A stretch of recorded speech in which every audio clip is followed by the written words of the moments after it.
Prime Minister Benjamin Netanyahu's office says that Israel's security cabinet has approved a plan to take over Gaza City. The decision, taken early Friday, marks another escalation of Israel's 22-month offensive, launched in response to Hamas's October 7th attack. The war has already killed tens of thousands of Palestinians, destroyed much of Gaza, and pushed the territory of some 2 million Palestinians toward famine. Ahead of the Security Cabinet meeting, which began Thursday and ran through the night, Netanyahu said Israel planned to retake control over the entire territory and eventually hand it off to friendly Arab forces opposed to Hamas. The announced plan stopped short of that. Joining me now is our contributor, David Clement, for the latest. Now, David, what has been the international reaction to this announcement? Fairly negative. So if you look at the UK's Prime Minister issued a statement this morning urging Israel to reconsider. If you look at Germany announced that they would be halting arms sales to Israel. And I would say that that's rather significant because Chancellor Merz in Germany has always been a very vocal supporter of Israel. The German policy on this conflict has, for the most part, never really wavered from supporting Israel, like what maybe you could interpret from other countries like France or the UK or Canada. So the response has been negative.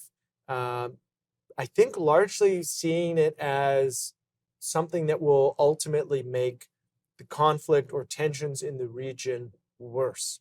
Because you have to remember that the Israelis withdrew from Gaza entirely in 2005. And so they did occupy from 1967 until 2005. They did occupy Gaza. Previously, it was under control of Egypt. After the Six-Day War, Israel had control over the territory from 67 to 2005. They withdrew entirely. And so I think the international impression is that this may be creeping towards the way things were prior to 2005, which would be concerning from an international perspective because that created a lot of tension and conflict in the region. Now, it looks like there's a shift from Netanyahu. First, he planned to take over all of Gaza. Now he's shifted to just Gaza City. Can you walk us through what's being said about that change? Yeah, so I think it largely boils down to 2 points. The first is the military. So the military, the IDF, was very much opposed to the concept of fully occupying Gaza, the entire territory. And that is mostly the logistics and protecting their troops perspective. Because we're talking about dense urban areas, we're talking about fighting an enemy that doesn't wear a uniform, that embeds itself within civilians.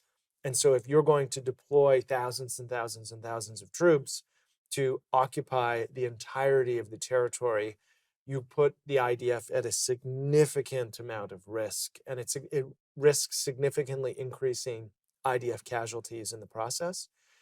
So that would be one reason why we've seen that shift from the entirety of the territory to just Gaza City. And then I think a part of the other aspect here is the international pressure. So international pressure from Western countries like Canada, the United States, possibly France, England, and Germany. But also, I would say more importantly, pressure from the Arab states. Because ironically enough, when Prime Minister Carney said that we would recognize a Palestinian state, the Arab nations released their own statement saying, only if it's not Hamas. And so it was almost as if the Arab nations had a more Israeli-friendly view on the conflict than we did. And the contrasting statements make it interesting. But ultimately, when we're talking about peace and security in the region, it's the Arab nations that surround Israel who ultimately matter more for Israel's security. And I think it's safe to assume that the perspective or the response from the Arab world would have been overwhelmingly negative if the Security Cabinet had followed through with a plan to approve taking over the entire territory. And this narrative of taking over Gaza City now, what exactly does that even mean? That is a good question. I think it would largely mean a more active, semi-permanent IDF presence, securing neighborhoods, buildings, the entirety of the city. That most likely includes things like military checkpoints. The Israelis would argue that that would allow for them to better distribute aid Mhm. rather than trying to distribute aid on the fringes, right? Ensuring the aid gets in and then it's stolen by Hamas and people fight over it and there's violence. It could allow for better aid distribution. That would be one of their arguments. But again, it's incredibly difficult. We're talking about a dense urban warfare setting, fighting an enemy dressed like civilians. How do you know who is a civilian and who's not? People coming out of residential buildings or schools or hospitals to fire at the IDF. So the specifics on what takeover mean are relatively limited. It's Mhm. mostly speculation at this point. But regardless, the logistical hurdles are just as problematic as taking over the entire territory. It's just on a smaller scale. Now, Palestine and Israel have been butting heads for years now. So, this verbiage of taking over Gaza City, do you Mhm. think that that's going to continue to make that rift worse? I mean, the Yeah, conversation is we want a two-state solution. We want everyone to live in peace in a perfect world, but is that going to happen with now Israel pushing to take over a Palestinian city? well, so it is still it is still non-permanent, Okay. right? The Israelis do not want to go back to 2005. Hmm. Um, it doesn't help the tension in that type of language of saying we're going to take over the entirety of the territory probably doesn't help Hmm. in terms of trying to calm the tensions. Um, but at the same time, the Israelis are in a bit of a bind. Hmm. What do you do? They're obviously winning this war. Some people would say they've already won it. From the Israeli perspective, they would disagree because Hamas has to be eliminated entirely, Hmm. whether that means killed in action or leave the country. Israeli officials have said they're open to either option. They lay down their arms and surrender, they'll let them go. If they want safe passage to another country, they'll let them go. They just want a Gaza that doesn't involve Hamas. So, what do you do with an enemy that won't surrender? And that is the bind that the Israelis are in. And unfortunately, the answer to that question is still very much open ended. Well, Netanyahu has also said that the full plan would include a handoff of Gaza and that would be administered by other countries. Mhm. If that were to happen, what other countries would step in and do that? So, most likely, the Arab states, I would say the United Arab Emirates and Saudi Arabia, um, they've expressed some interest in doing so.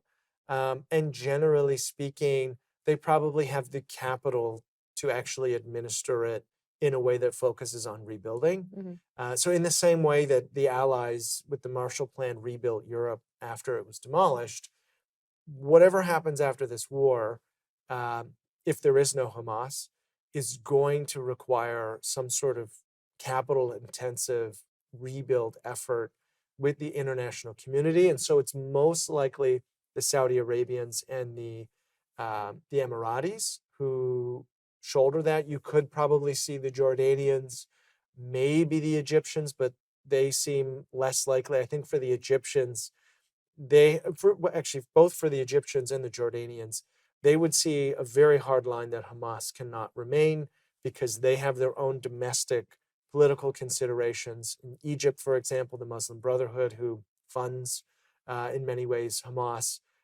is an enemy of the Egyptian government. And so they don't want to be emboldening allies of the Muslim Brotherhood who are a constant irritant for the Egyptian government. But yeah, it's most likely the Emiratis and the Saudis who would be involved in that kind of administration process. And why wouldn't the Palestinian Authority in the West Bank be the natural option? Yeah, so one, the Palestinian Authority under Mahmoud Abbas does not have a favorable view of Israel. They're not Hamas.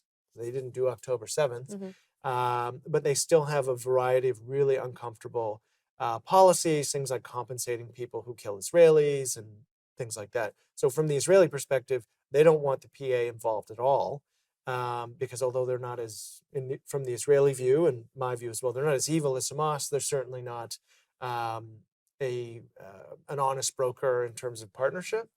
So they wouldn't want the PA to be involved for that reason. There is also the problem that the Palestinian Authority isn't particularly popular in the West Bank, which they currently administer. It's hard to get a read on the accuracy of polls, but some polls suggest that actually Hamas is more popular in the West Bank than the PA is. Mhm. And they haven't held elections for years, even though they were supposed to. So again, they're not seen really as an honest broker to anything that would resemble democracy, anything that would come close enough to the normalization of relations. And you also have to remember that the Emiratis and the Saudis have already started to normalize relations with Israel despite the historical conflicts. And so, from the Israeli perspective, it just makes more sense to have the Emiratis or the Saudis administer this because they've established themselves as more honest brokers. Well, David, thank you so much for the time today. We appreciate it. Thank you.